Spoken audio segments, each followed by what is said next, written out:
Hey everyone, welcome back to Pine Hollow out of Diagnostics. We have a good one today. A 2018, I call it the Bro-Dozer. It's a Jeep JL, the first year they came out, 45,000 miles. Guy from New York City brought it down. He knows Josiah of Blue Skies Mobile Auto Repair in Ithaca, New York. And Josiah took a look at it, and this thing is just ridiculous. So he's like, yeah, I don't want to waste my time on it. Send it down to Ivan in Pennsylvania. Okay. So what are the customer complaints? The owner said he bought it. He actually uses it off-road, which is pretty cool. Goes to like off-road parks and stuff. So he bought it, drove fine, and then it started having problems. Like major problems. He said the whole dash is like a Christmas tree. You got ABS lights. Recently the four-wheel drive stopped working. Sometimes it doesn't go into gear. Just major electrical problems. And just doing a visual inspection on this thing, we got some super chips under the hood, and we have no fender liners.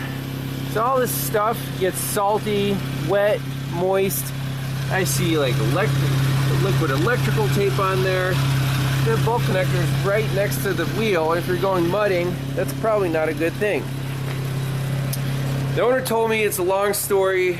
He had it to the Chrysler dealer. It was there for 6 months. I don't know. He was not happy with them. He wrote them a negative review. They got pissed off. He got pissed off. So now it's in our hands. Let's see what's going on with this thing. It seems to run okay. We got ABS, service four-wheel drive, a little traction control light. Sometimes you put it in gear and it doesn't want to go. Sometimes it does. So this isn't really attached to the transmission. It's all electronically controlled.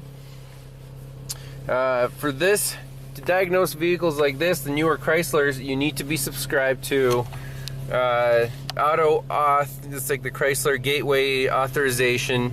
So yeah, pay the $50 for the year and put your scanner in the database.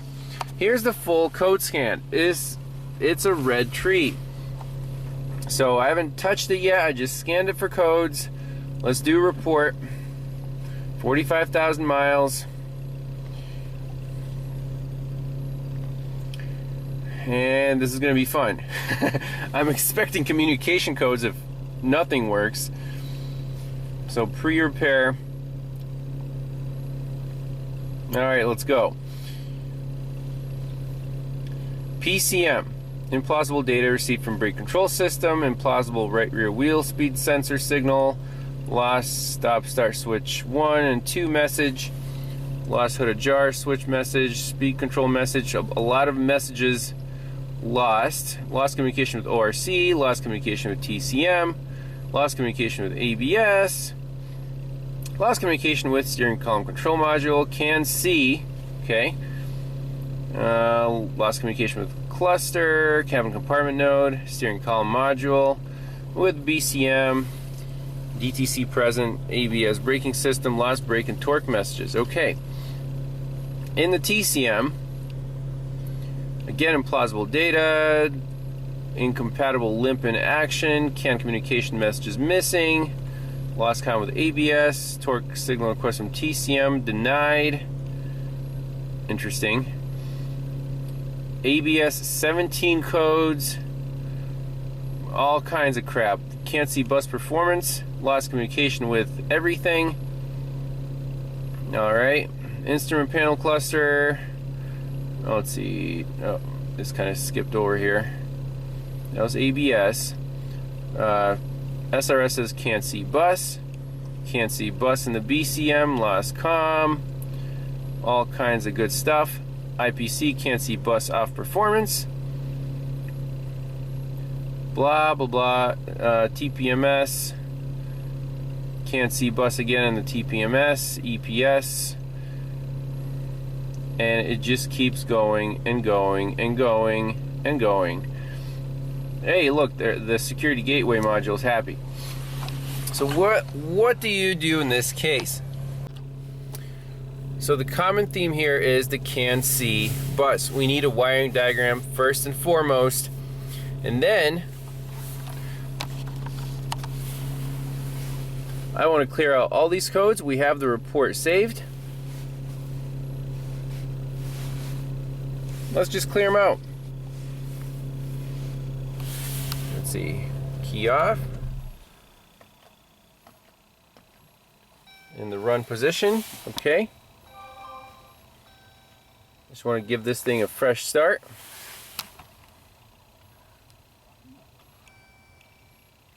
We'll try to recreate the customer complaint. So PCM's down to 2, TCM, ABS, whatever. Let's pull up some diagrams. Alright, computer data lines. So we have our DLC. That goes strictly to the security gateway module, to the diagnostic CAN C. Okay, from here, CAN C plus and CAN C minus, white and brown, yellow green wires go off the page. Slots 3 and 4 go off the page, 3 and 4 again, 3 and 4 again, 3, 4 again, 3 and 4. Then they come to this giant connector, which has C1 through C20 or something. Star C, CAN C IP connector under right side of dash. That would be a fantastic place to do our checks. And if we have a problem with any of the modules, if our CAN is indeed getting messed up, then we can unplug the CAN connector going to each module right at that splice and kind of narrow it down that way. Alright, so only 3 modules with codes after the code clear. Let's do so implausible data received from brake control system, implausible right rear wheel speed signal received, ABS right rear wheel speed sensor circuit current out of range, tire pressures, and again ABS signal. So right rear wheel speed sensor, that's one problem. What does that have to do with the CAN C? Nothing yet. But even with that problem, we can still test drive it. We'll see if the 4-wheel drive works, and then kind of go from there, recreate the fault. But I do want to put the scope on the CAN C at that connector over there and see if we can catch the issue. Alright, so we got the bro dozer in the shop. Last night I took it for a spin. I just wanted to see if I could make the Jeep act up. So if you remember, after the code clear, we just had ABS fault, the right rear speed sensor. So is this report here. These are hard faults. Right rear wheel speed sensor circuit current out of range. Now obviously that wouldn't explain all the customer complaints. So I took it for a spin, and coming back on my lane here, I went through a puddle and hit some bumps, and the Jeep totally freaked out. I mean, it dropped out of gear. I couldn't move. The speedometer was showing dashes. Classic network. Network is down. Main CAN C was down. The Jeep was basically disabled. I was just sitting there in the lane, shut the key off, turned it back on, eventually came back to life, and I got it back here. So we'll try to reproduce that live. Hopefully it'll happen again. But let's make a game plan. So what I want to do is obviously hook the scope up to the CAN C. We have a scope, 2 channels. Let's look at the diagram and see where the easiest place to hook up is. So here's the OE diagram of the information bus, and cool thing that Jeep or Chrysler took a page out of Mercedes' book, and they have this amazing bulk connector for all of the modules where the CAN connects to one connector. It's like a big junction connector, and conveniently lives right behind the glove box. Very Awesome. I love this. I wish all cars would do this. So we have 2 channels on CAN plus and CAN minus. The yellow is the CAN minus. You can see they're labeled C1 through C16. And I actually wrote down, kind of made a little chart here. C1, they're not quite in order, so C1 through C6, and then like 7, 8, 10, 13, and mystery 15 just by the wiring colors. So we're back probed on C8, and C8 is security gateway module talking to this junction connector. So channel 1 is on CAN C positive, white and brown. Channel 2 is on CAN C minus, yellow and green. Right there. So the scope right now, key is on. It's showing nice, clean CAN signal. Let's drop the time base down.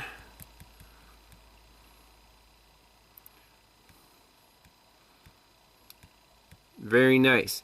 So I assume once this acts up, we are going to see something funky. Either this is going to get pulled up or pulled down or whatever happens. It really screams to me like a wiring water intrusion problem. And once we see the fault, this wheel well without the fender liner is screaming at me. We have 2 bulk connectors. There's one right here, and there's one right here. Could water intrusion into either of these cause a problem? So let me show you the homework that I did and where we're going next. So Chrysler is pretty good about giving a lot of good information on connector locations, the harness layouts, etc. So here's the Jeep, and we can see it's even color coded the harness, the harnesses. So chassis right, dash, then there's a transmission is dark green. So if we zoom in,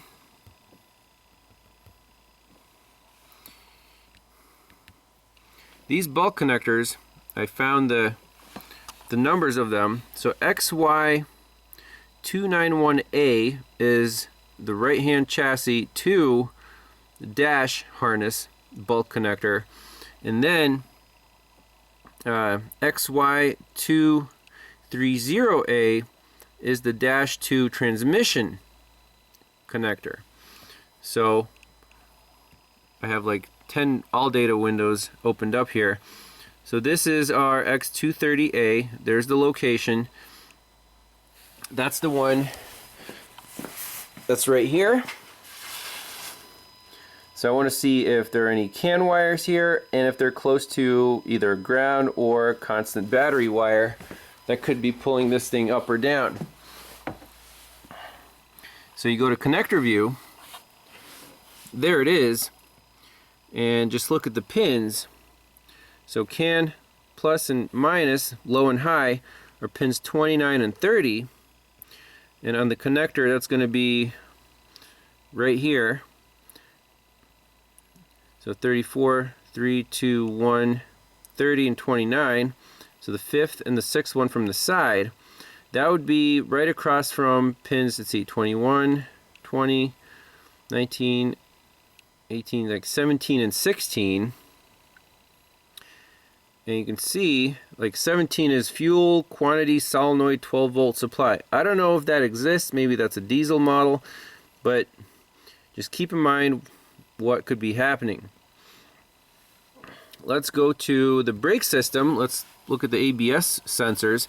So ABS wheel speed sensor right rear, there is XY291A. And pins 33 and 34. So that's our X291A. That's this connector right here, this bulk connector. And it looks like, if you look at the pinout, 33 and 34 are on this bottom corner where, you know, if water collects down there, they could be close to pins like 21.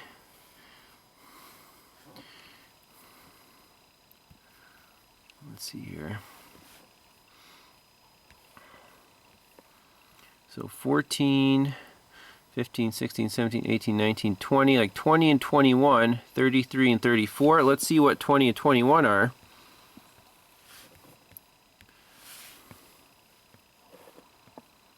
They're both grounds. So perhaps this rear wheel speed sensor, you know, it's an active wheel speed sensor, so if one of those like 34 is hot all the time, the green crusty's bridge to ground is just pulling it down. So potentially we could have problems with two connectors, but what I want to do now is just look at the scope, take this thing for a test drive, and see if we can catch the dropout. Well, I'm a little impatient. Let's just look at the scope. I'm going to gently touch this connector.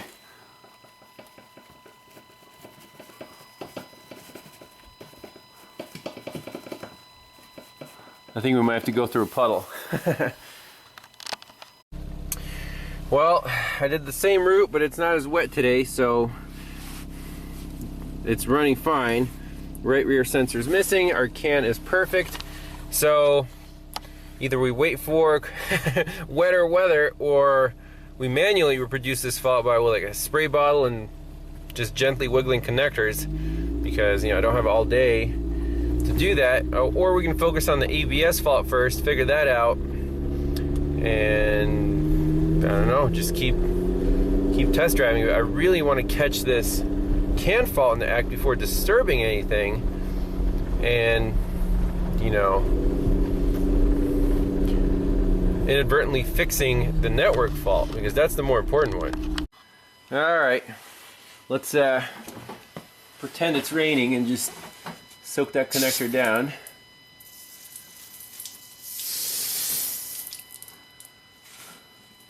Maybe this one too.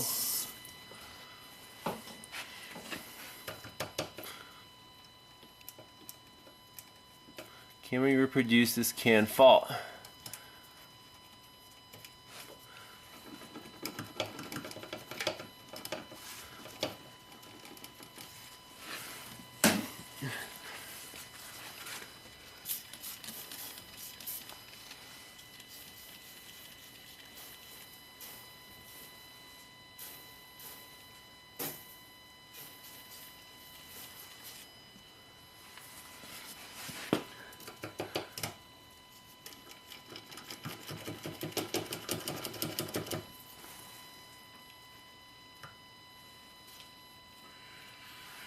Oh, this might take a while.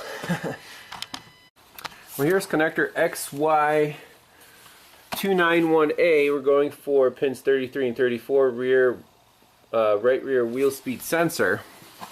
And, well, it's actually on this upper left-hand corner. But let's just unplug it. I want to see what it looks like inside, if it's all clean or not. Pretty easy to do.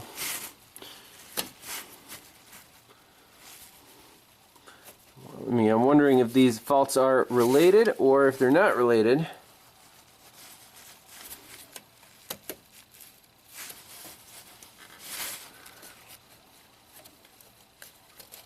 There we go. Pins look actually pretty good. So perhaps if we're lucky, if we chase down this ABS fault, then if there's some harness damage somewhere, that might lead us to the direction of the network as well. Now this connector says pins 31 and 32. There's yellow and white and yellow. Do those wires exist? Yellow and white and yellow, yes they do, and they go to, so back to our computer diagram. CAN bus.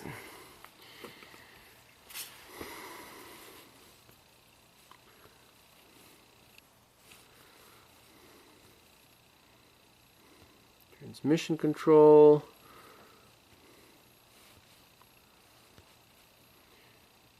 XY291A going to this module automatic sway bar, which we don't have. So, you know, those are just, the wires are there, but they might not go anywhere, or there might be a terminating connector somewhere. I don't know, but this module doesn't exist on this truck because it just has a regular old sway bar. Alright, what happened here? We got no power steering. We got no tire pressure. Let's roll here and see if we have a speedometer. We have just the wheel speed left front. That's all we have there. Left rear, right front, and right rear are missing. Our vehicle speed at 317 miles per hour. This is amazing. EPS, what is EPS? Impossible data receipt from ABS system. Oh, our power steering came back. Still don't see anything interesting on the CAN.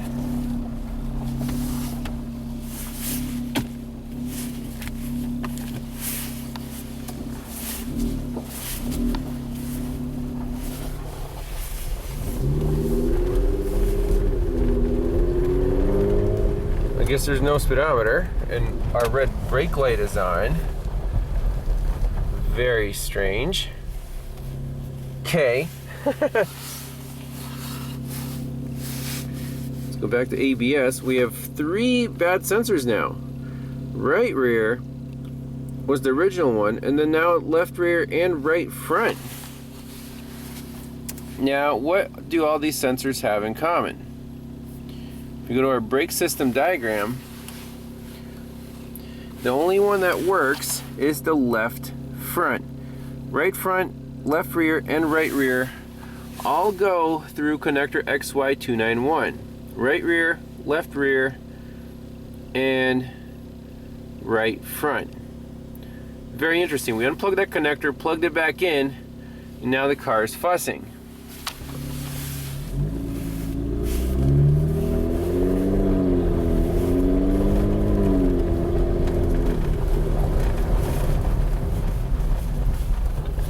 How strange is that?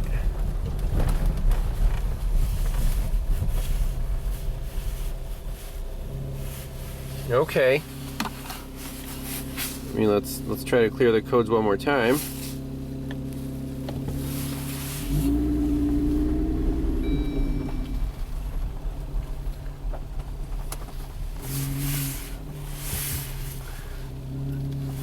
So you're getting the idea of how these new off-road vehicles can really leave you stranded hardcore if, like, you nick one little wire on the network or an ABS sensor, something super silly.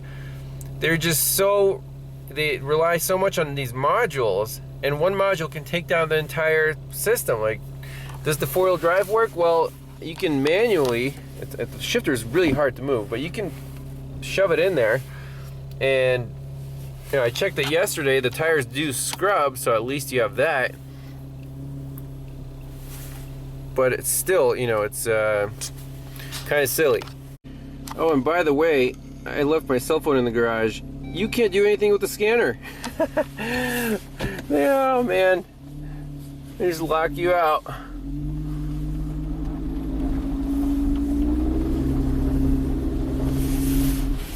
Crazy stuff. Another interesting thing, there's no communication now with the tire pressure monitoring system. I mean, there are no sensors, but before it would communicate. So let's look up where that lives and, I don't know, see why that's offline.